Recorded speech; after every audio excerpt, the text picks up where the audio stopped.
What a great pleasure to be at home in the Midwest and at home with so many conservatives. We have that wonderful expression in Indiana, back home again. I'm back home again whenever there are this many conservatives together.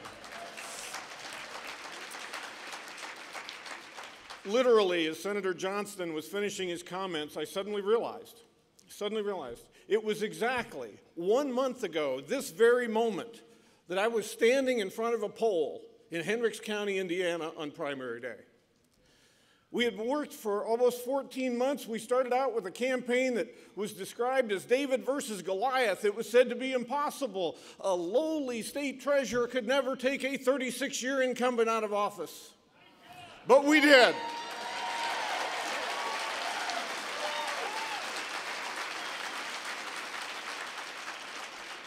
We did it because Republicans rallied, Tea Party members worked, and because so many people simply knew that our nation is in trouble and we need a new direction. But I have to share with you, the last 30 days have been quite a life-changing experience. And I mean that most seriously. My wife and I are very kind of private, quiet people, and it's a strange thing to be making lunch for yourself and hear yourself being talked about on Rush Limbaugh. That's weird stuff. Just in the last month, I've been amazed, and I've been called out by name and criticized by Colin Powell. I've been criticized by Barbara Boxer and Harry Reid.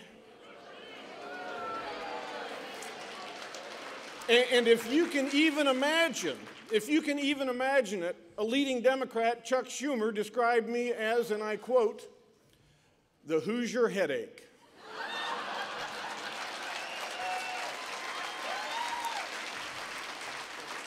Well, Mr. Schumer, all I can say is for you and your friends and your ideas, yes, I am.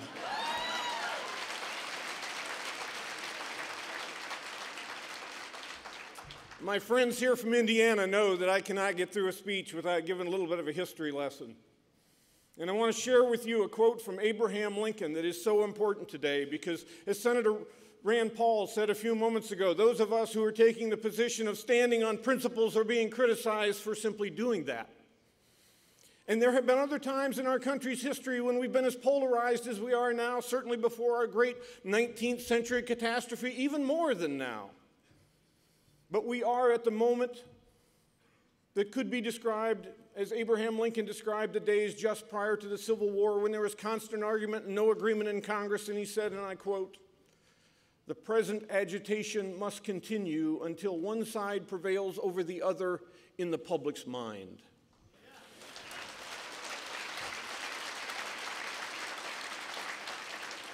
We are in a historic moment when the two parties see the solution to America's problems from dramatically different points of view. Those of us who are conservatives and Republicans know we must roll back the size of government, let people keep more of their wealth and property, and make government less consequential in the lives of everyday Americans, while the Democrats simply think, let's borrow more, spend more, make government bigger, and somehow that will be the answer. That is not the answer. I got into this race as someone who realized the odds would be long, but I did it quite simply because I believe American principles matter in this country. Because if the United States of America begins to descend on the international scene, the world will become a dangerous place. And we cannot let that happen. We're going forward from now until November, the next 5 months, with energy and with enthusiasm because we know, again, as Mr. Lincoln once said, right makes might. I have to share with you, I'm more frustrated with Republicans than I am with Democrats, to be quite honest.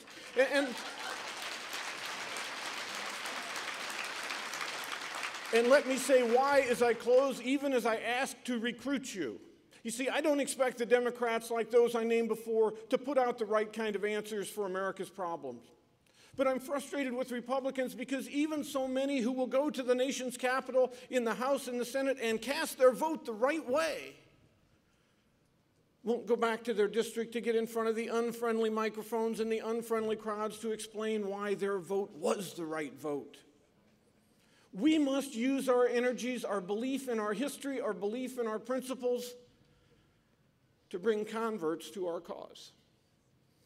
You know, I often make the point that it was during those incredible 8 years of the Reagan administration when the course was set for an incredible run of American prosperity, and during that 8 years, not one single day did the Republicans or conservatives control the United States House of Representatives. Not one day. But Ronald Reagan got great things done. And how did he do it? When individual Democrats in the House would try to block on a bill, he would get on board Air Force One, go to their district, go right around the media. You know he had to love it every day. He went right around the media and he would talk to those constituents and tell them to pick up the phone and call their congressman, call their senator, and get on board with his plan because his ideas were right. And they did so, and Ronald Reagan changed the world.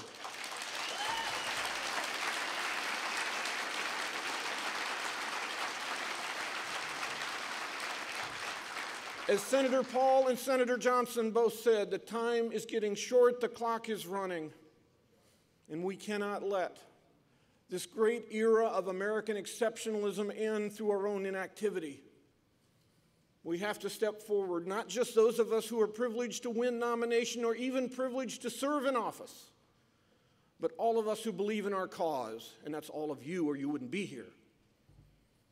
Have to stand in front of those folks who may not be ready to receive the message to get them to come to our side. Because when we do that, we too will make history. We will get America back on course. Thank you all.